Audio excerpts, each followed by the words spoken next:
Hey guys, Cam here. Now, what's your favorite example of hacking in video games? Now, Watch Dogs has recently taken the hacking fiction to a whole new level, making it the foundation of the game. But hacking has been a near staple of futuristic sci-fi titles for a long time, and its implementation is about as varied as the games themselves. Sometimes breaking into a system requires you to guess a password. Other times it's all about taking over nodes in a computer, and then on occasions it's about directing metallic liquid through pipes. Yeah, I don't know why either. But which game does it best? Or worst? And do any of them resemble real-life hacking?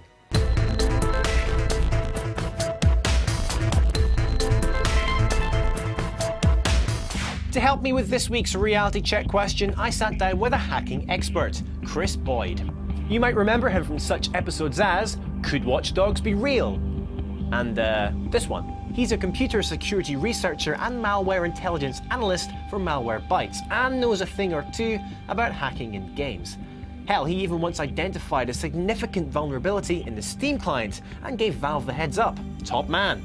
So I asked him to tell me about his favourite hacking moments in video games.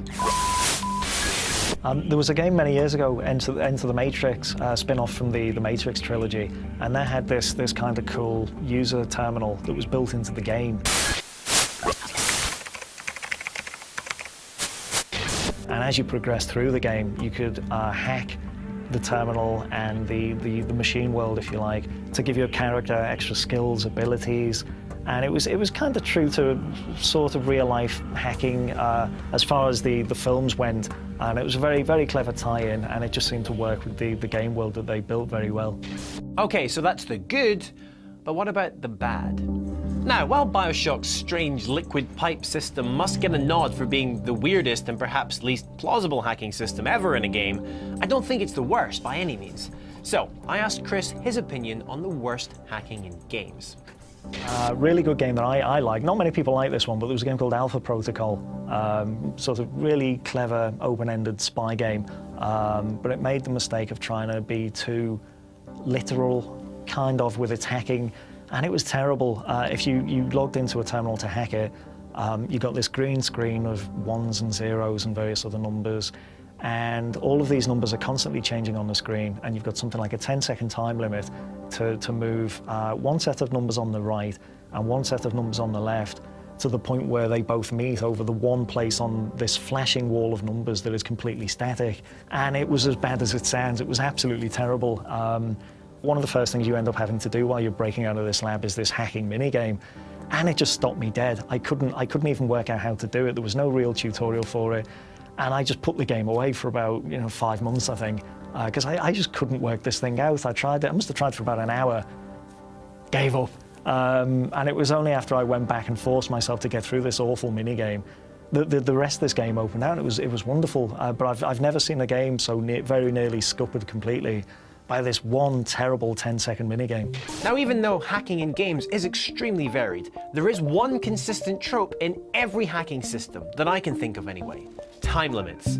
But is this based on reality or just a video game mechanic used to add challenge and tension?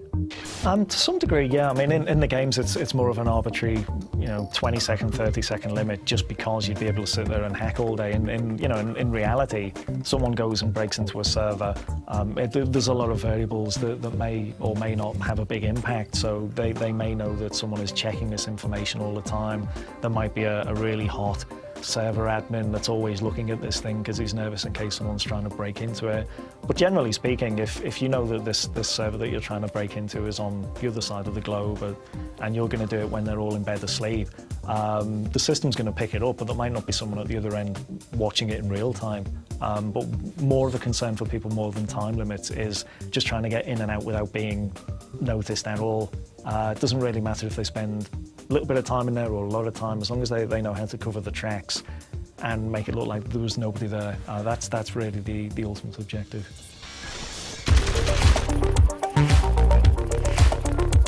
Deus Ex Human Revolution. This has to be my personal favourite example of hacking in any game I've played.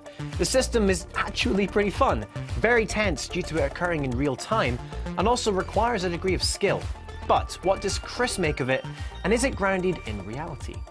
The Deus Ex games go down the path that many games do when they have to have some hacking in there, because it can't be too true to life, because people would either be completely confused or bored to tears. So they go down this minigame route, and admittedly you're still watching little icons move up a thing and then move this way, and but it's a lot more grounded in what the concept of this futuristic type of hacking would be.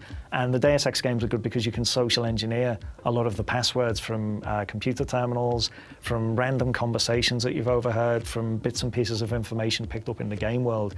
So it gets to the stage where you don't actually have to go through the eventually kind of tiresome hacking minigame. You can just get on there, fill in the login details, and be away with the information you need. Now for me, this gives Deus Ex Human Revolution that additional degree of realism, because ultimately in real life, hacking often comes down to this social engineering that Chris mentioned. In the real world, the best way to gain access to a server, say, is always to get hold of genuine login details. This is often achieved by simple things like phishing emails. So if a hacker can prompt somebody to unwittingly divulge their username and password, then their job becomes so much easier. But as Chris explained to me, hacking comes in loads of different forms and techniques. Unfortunately, it's pretty random. I mean, there's always going to be a set of fixed variables for certain types of systems that someone's going to break into. Oh, it runs this operating system. Oh, it's this kind of platform. But, you know, there's just as many hacks. For every hack that's out there that's, you know, really clever, really sophisticated, very elegant, and you look at it the day after when it hits the news and think, wow, how did they come up with that one?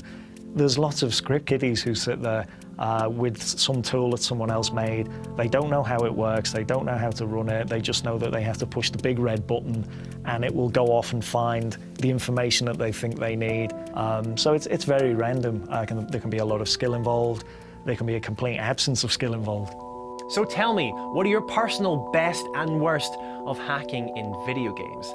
Now, I put this question out over Twitter before recording the episode, and I got a bunch of great responses, which you can see right now. But do keep them coming. You can let me know on Twitter at CamFrazRob, or just by dropping me a comment in the box below. Thanks for watching as always, guys. I'll see you back here next week for more Reality Check.